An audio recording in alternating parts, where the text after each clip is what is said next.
Well, the big day's finally come. Took me a while to get those SSDs I bought tested, but it's time to do some upgrades. As you can see, everything's kind of a haphazard mess right now. Although I guess some of this stuff's normally there. I need to reorganize again. I keep adding stuff to this room. But I am going to be doing a ton of upgrades to my server today. Some of them unnecessary, some of them necessary. It's hard to say. Just get mounted in the tripod here. Hopefully I can, do this through the with the tripod in the way. So, I think the first upgrade I'm going to work on is CPU. Oh, I don't have to remove that. Well, let's take it off. That's in my way. Throw that out of the way.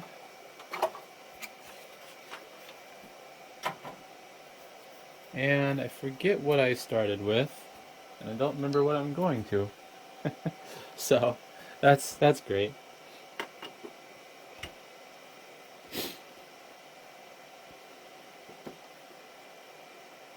Once I get the heat sinks off, I'll remember what these CPUs are. I do remember they're 2.4 gigahertz, 8 cores with 20 meg cache, which gave me a total of 38.4 gigahertz worth of processing power for my virtual machines. And the CPUs I'm going to are going to be 2.5 gigahertz, 10 core ones, which will give me a total of 50 gigahertz worth of processing power.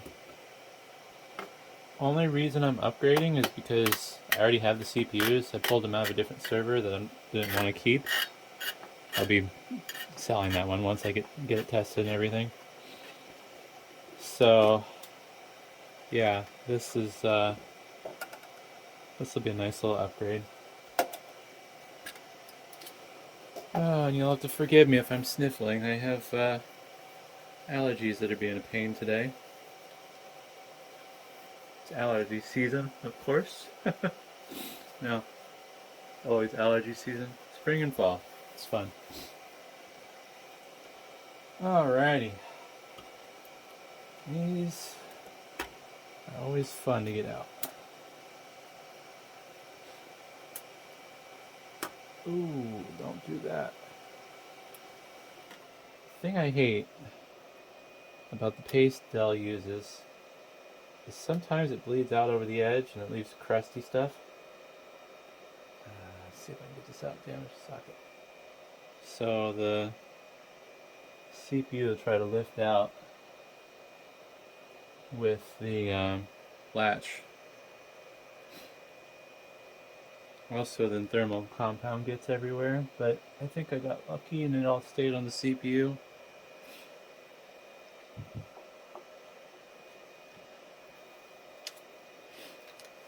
I need to grab a trash can real quick. Now, let me just take a quick look. I remind myself what CPU this is. I know it's a V, well, I don't know if they call them V0s or V1s, what the proper way to refer to them as. E5-2670 And what I'm going to...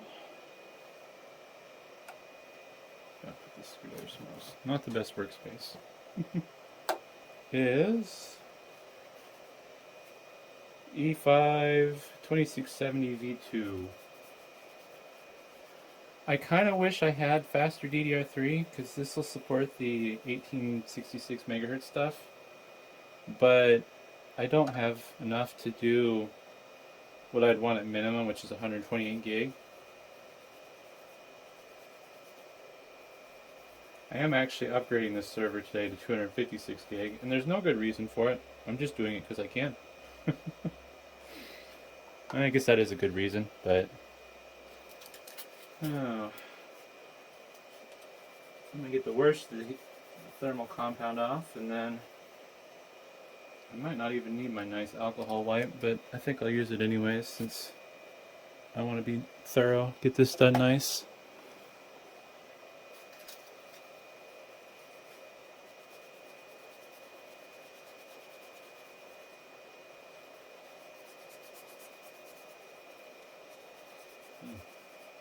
The other heatsink was a little bit more burnt on. Alright. So I really like these Tech Spray alcohol wipes. They're fantastic for cleaning off CPUs and heat sinks, especially stubborn ones. There is one exception, which is when the thermal compound is literally like baked onto the CPU. And in those situations, as crazy as it sounds, I like using clean heat, which is basically kerosene. And I don't know how or why it works, but basically, if you put kerosene on the baked on thermal compound, it'll turn it back into liquid, or something you can wipe off. So that's a cool trick. I actually made a video about that, but I don't think it got any views, so probably not something people will see. I should do one where I do it in real time and show how it works. Because in my video what I did was I took a CPU, covered half of it with kerosene, and then the other half I left the same, and I wiped it off. Let's see, do I have this the right way? I don't see the triangle. I think this is the direction they go. Luckily, if I break the board, I have more. Although the goal is not to break anything today. I've had enough problems with this upgrade so far. There we go.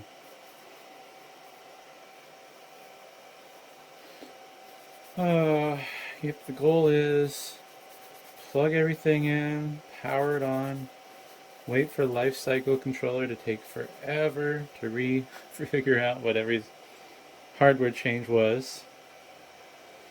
Oh, and then VMware is going to be super confused because the network cards that it previously had are going to be changed. And I don't remember which slots the Tesla cards came out of, so hopefully that don't matter. I'm hoping it'll just shrug and be like, okay, whatever. But I have a fairly strong suspicion I'm going to be fixing VMs. I still don't have much on this. This is just I guess a test box, really. It's not being in production quite yet.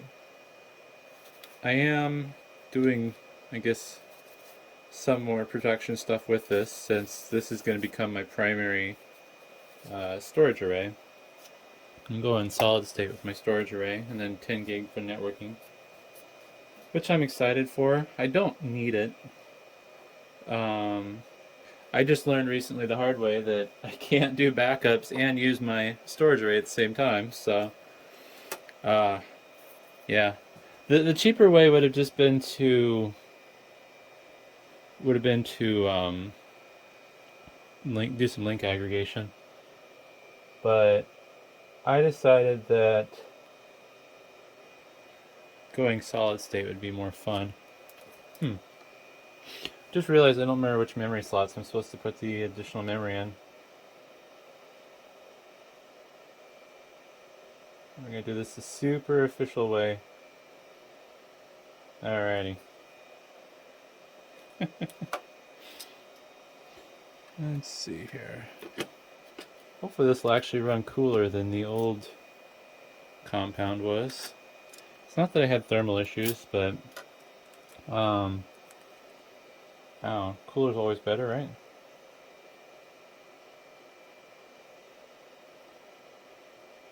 Yeah, don't judge. That looks just fantastic.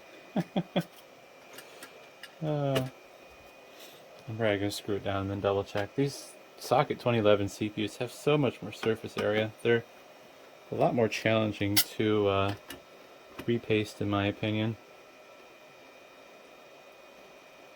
Although I think,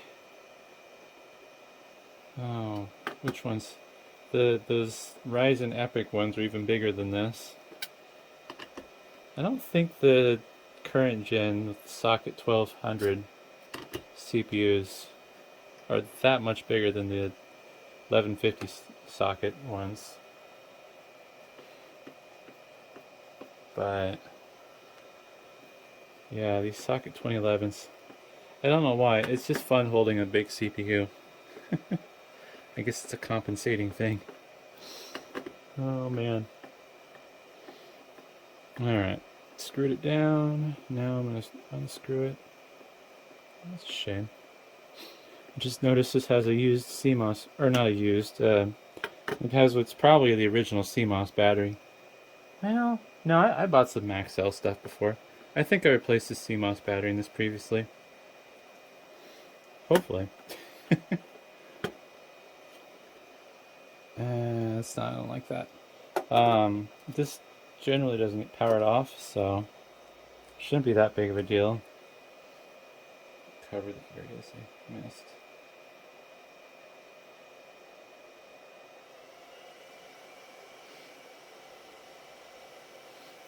A little more with the dies.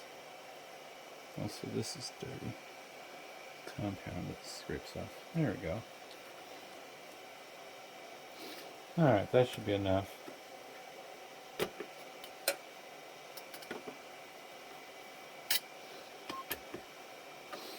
I'll have to look at the logs and then compare temperatures. If I find out that it's running too hot, then I'll probably try to do a better job repasting these. I'll probably take the thermal compound and kind of spread it out with a razor blade.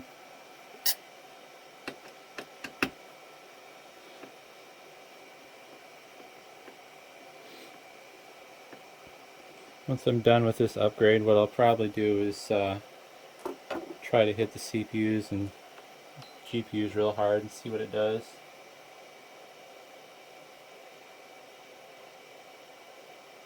I don't really expect too big of a performance jump because I'm only gaining 100 megahertz per core, and I think generally between the series of Xeons, like going from a V1 to a V2, I think it's just like instruction sets that they usually add. Versus if you take a bigger jump, maybe it's gonna, you know, have some extra performance benefits, but when you're talking about similar generations, from what I could tell when I was doing my research, it didn't seem like you're gaining much. Because I was tempted to upgrade to an R730. I still kind of am, because I have some. It's just the R730s I have are the 8 SFF Bay versions, which would be more than enough. This I think it's going to be about 11 terabytes after the RAID 50. But this SSD edition I'm doing is only going to really get used like 20% of its capacity. I currently have like 2 terabytes of stuff on my storage array. And I'm going to provision 6 of the 11 terabytes to the storage array. That sound is fantastic. The only other problem with that R730 I have is it has the 750 watt power supplies, which I have determined you can run GPUs with the 730 watt power supplies. I just want that extra overhead because those Teslas under heavy load generally are drawing like 200 watts each. If I ever get to the point where I, you know, use those more consistently, I need to pause and remind myself which memory slots I gotta put these sticks in. Alright, well I guess that should have been kind of obvious, but I wanted to double check just to be sure. Obviously it's sequential order, so once you start adding more memory, it's just A1, 2, 3, 4, 5, 6, 7, 8 basically. When populating memory, it'd be the white channels first, then the black channels, and the green are the last. So, yeah, easy enough. I'm just gonna pop out these dust covers. I'm not sure why they put them in there, but I figure if it's already in there, I'll just leave it in there. I have no clue why I'm going to 256 gig, but DDR3 prices have been crashing, so there's that. I can't get a fair offer on the 32 gig sticks of DDR3 I'm trying to sell right now, so if I get mad enough, I might just say, alright, well, I guess I need 768 gig in my server. Oh, jeez. No, I can't. I can't afford to do that. I shouldn't have spent the money I did on the 2 terabyte SSDs, but I will actually use them. I'm kind of happy I'm getting to the point where I have my data accessible, plus I have proper backups. My storage solution previously was, the usual external hard drives, and then you keep everything on your hard drive on your computer, and maybe you'd back it up once in a while, or maybe you wouldn't back anything up in like 5 years, and oops, and there goes my data. Alright. I could actually do this with 384 gig, but ironically I decided that seemed excessive. So I got some stuff in the way, some 10 gig SFP plus transceivers. I'm just going to pop those in my switch real quick. I'm hoping they'll be compatible with everything and they'll work. This spicy little card right here is my 10 gig networking card. Well, 10 and 1 gig networking card I'm going to add. Gotta unplug all my cables. I don't know what I'm going to do with the cables I already have routed. I'm probably just going to ignore them and leave them, the ones I'm not needing there. I'm only going to run one of the 10 gig ports to my switch. I'm not sure what I'll do with the other 10 gig port. I could direct link that to the other server, and then I could use that for the backups, but I'll probably just do it through the switch because I don't really foresee myself exceeding the network bandwidth. There we go. And this is just the basic Intel based quad gigabit card. I wonder if they call these mezzanine cards or not. I think that's more of a blade server thing. Seems pretty sweet.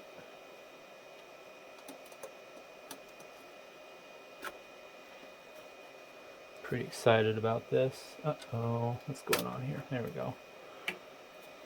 Ugh. That does not feel right.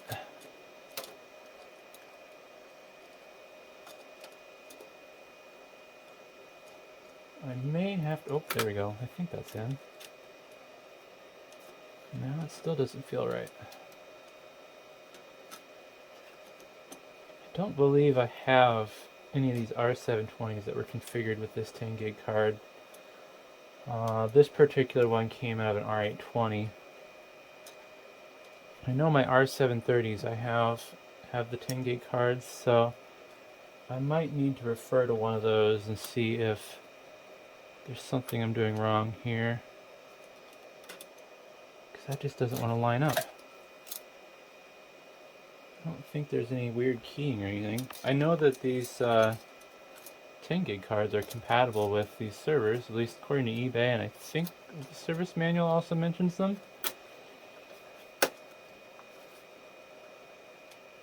Sometimes I've found that the service manual kind of leaves out information though.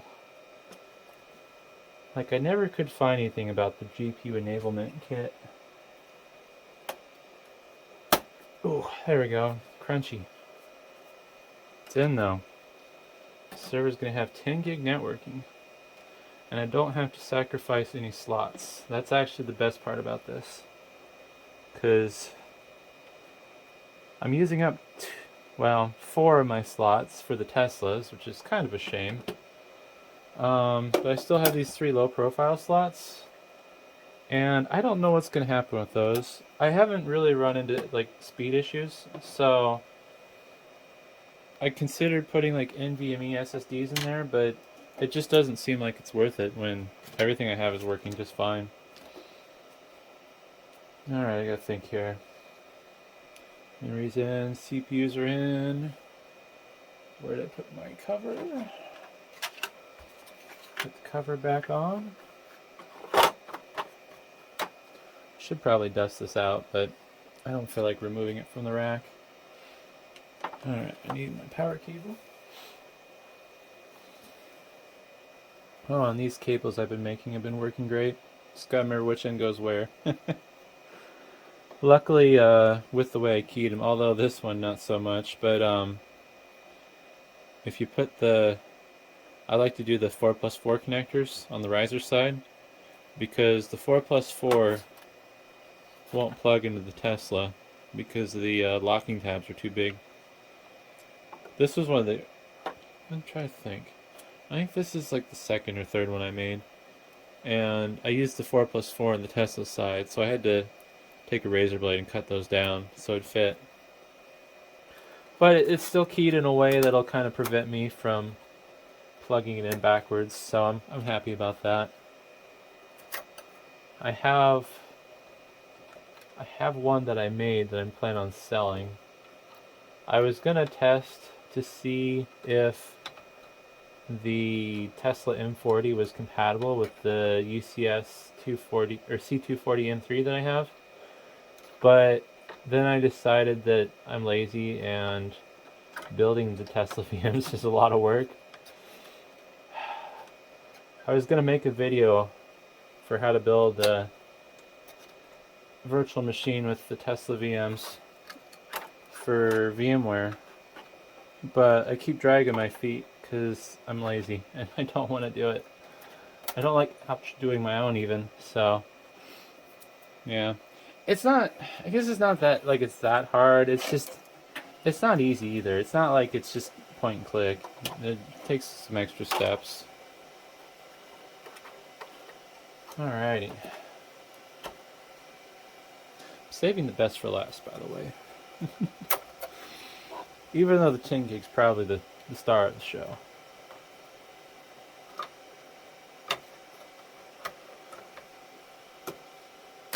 There we go. Oh, nuts. Something's not lined up. So hard doing stuff around a tripod. Oh, nuts. I forgot to plug in the power for the second Tesla.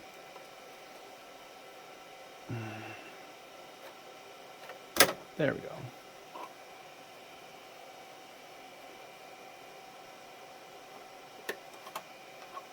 And let's see. Can I weasel that under there? I don't think so.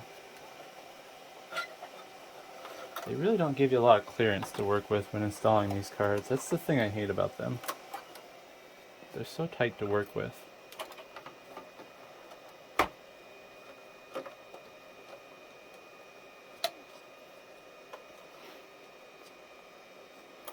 Let go down properly.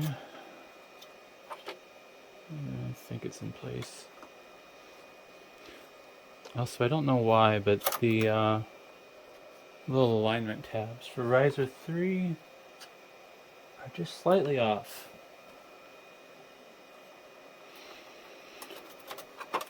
Alrighty. And put that back there.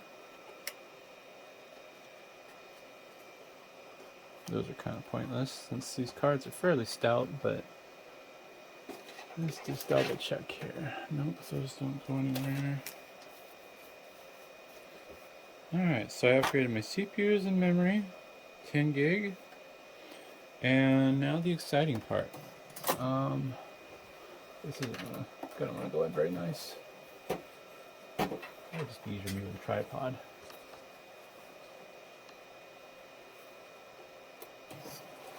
There we go. Gotta remove all these dusty blanks.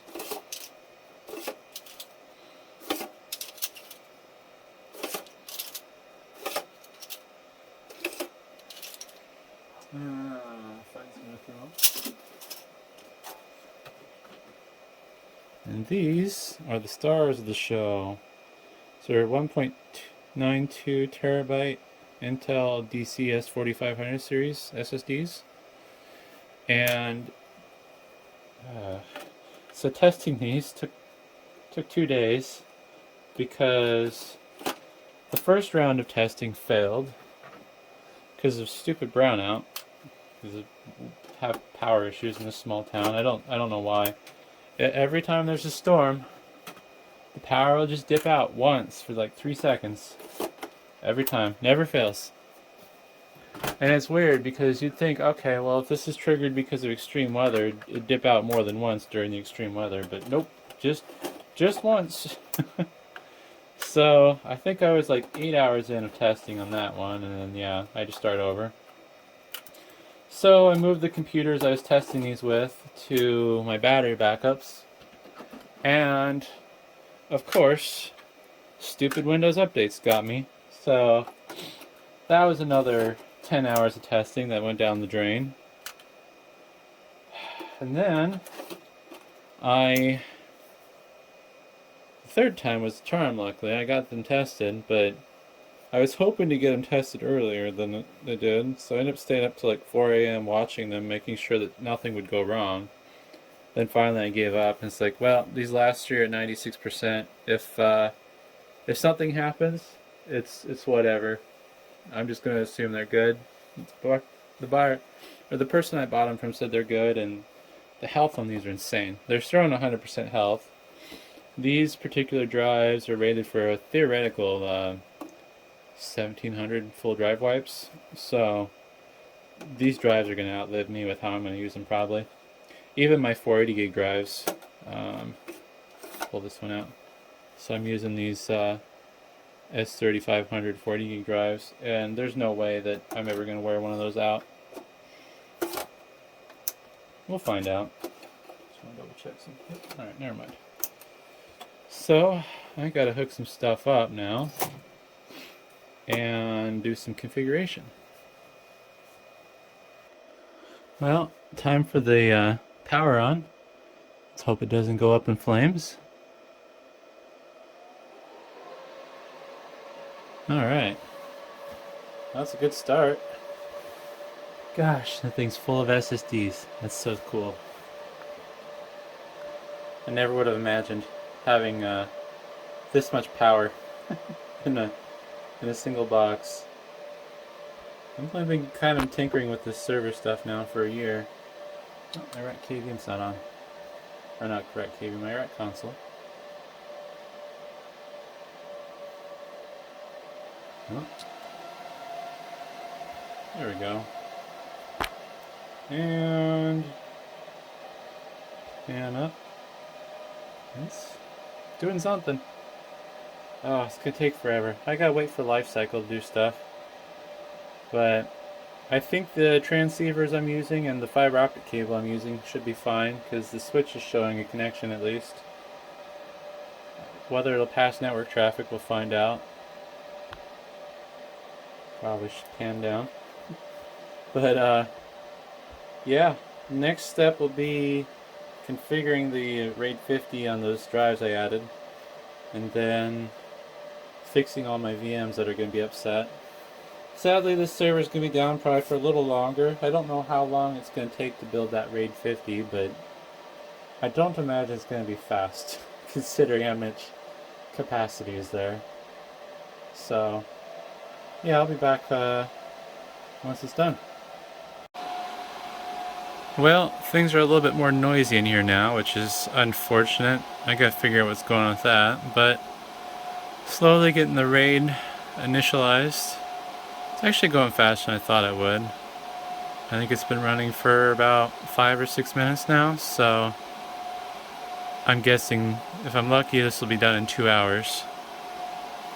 But yeah, this thing's just, the fans are just zooming. Also, 252 watts is like what I was running normally under load, so I'm not sure how much of that power is going to the fans.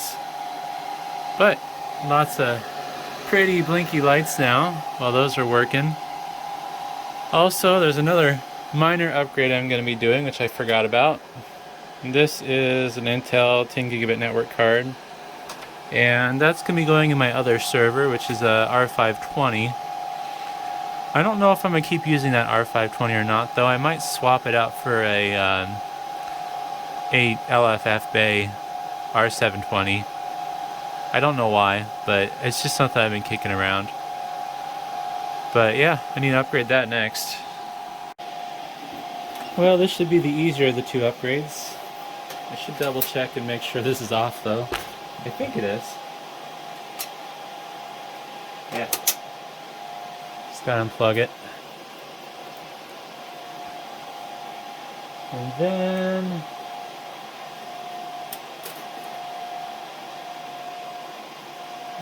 we require exit. So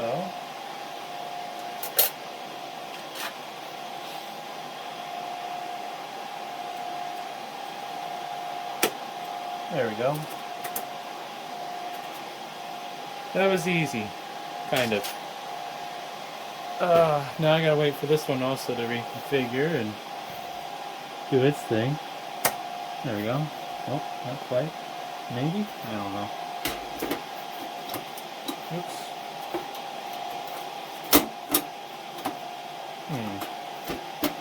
There we go.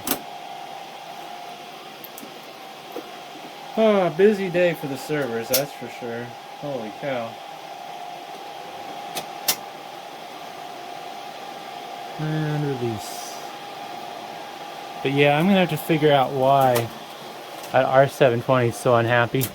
Those fans are just, they're just going. And power utilization is still about the same. And hey, look at that, we're another 2% up. Well, it's a different day now. I had a different outro recorded, but I decided I should probably record a new one since I was in a pretty bad mood. Oh, hey, look, and there's my cat. As you can see, on top of my server is some 10 gig network cards.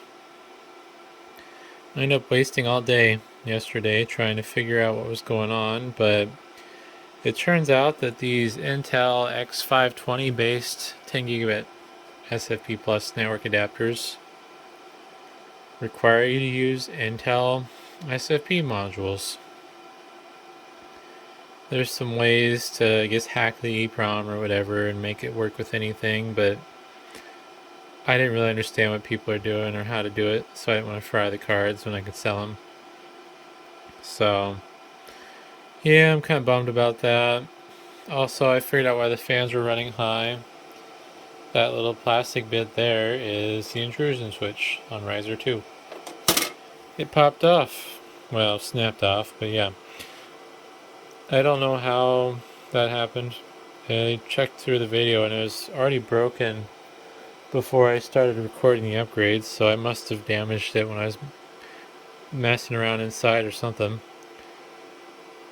So I replaced the riser with a different one I have.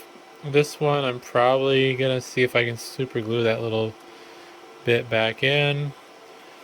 Otherwise I'll just run a jumper wire across the contacts of the switch and just make it work.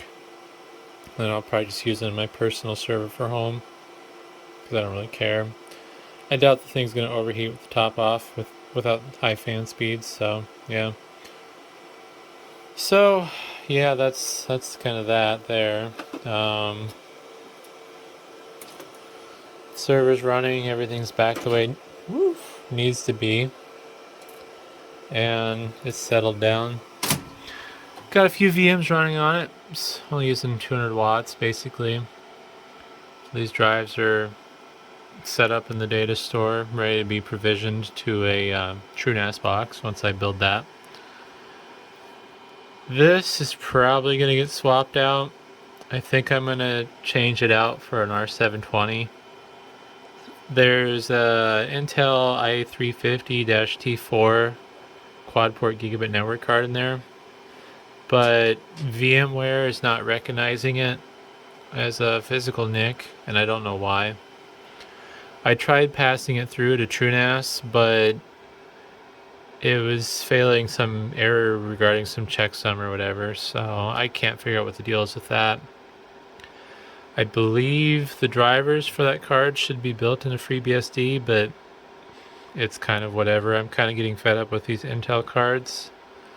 The onboard ones work, but if I try to add one in, they just don't want to cooperate. So I'm going to move on from that. I'm going to switch this out potentially for an R720. And depending on what I end up doing, I might switch the RAID controller out for a H310 mini that is flashed in IT mode, and I'm hoping I can use TrueNAS as my NVR instead of what I've currently been doing. We'll find out. This server will go back to being its official duty of being cold storage. And I think I'm going to replace it. The board's been fantastic. The only problem I have is the H310 I'm running is running the Dell firmware. So it's not passing through the drive information to TrueNAS properly. And what I'm thinking is I'm going to switch this out for the 3U case I previously had in here with Rails. And I'm going to use 5 2TB drives and then 1 SSD for the boot drive, since the motherboard has 6 onboard ports. I've been doing that with this server, which is supposed to be my backup that goes home, so I have offsite backup. But it's just been kind of chilling, so it lives here now. So we'll kind of see what happens. I think since this will be backup number 2, and this is going to be my cold storage once I, have everything set up properly. This, I'm going to go for a lower redundancy. I'm going to do the 5 2TB drives, and then I'll probably go for a 2 drive redundancy. Because I think currently there's 8 drives in here, and it's like 3 drive redundancy. Which has been great, because I've gone through a couple drives now, since they're high hour used drives. But yeah, we'll see. I don't know if I want to keep virtualizing TrueNAS on this or not. I don't know. Hopefully the backplanes are the same, or the RAID controller won't get too upset. Because I'm thinking about just swapping the RAID controller, the drives, and the my boot flash drive over to the R720, and then just go from there. So we'll see what happens. But thanks for watching.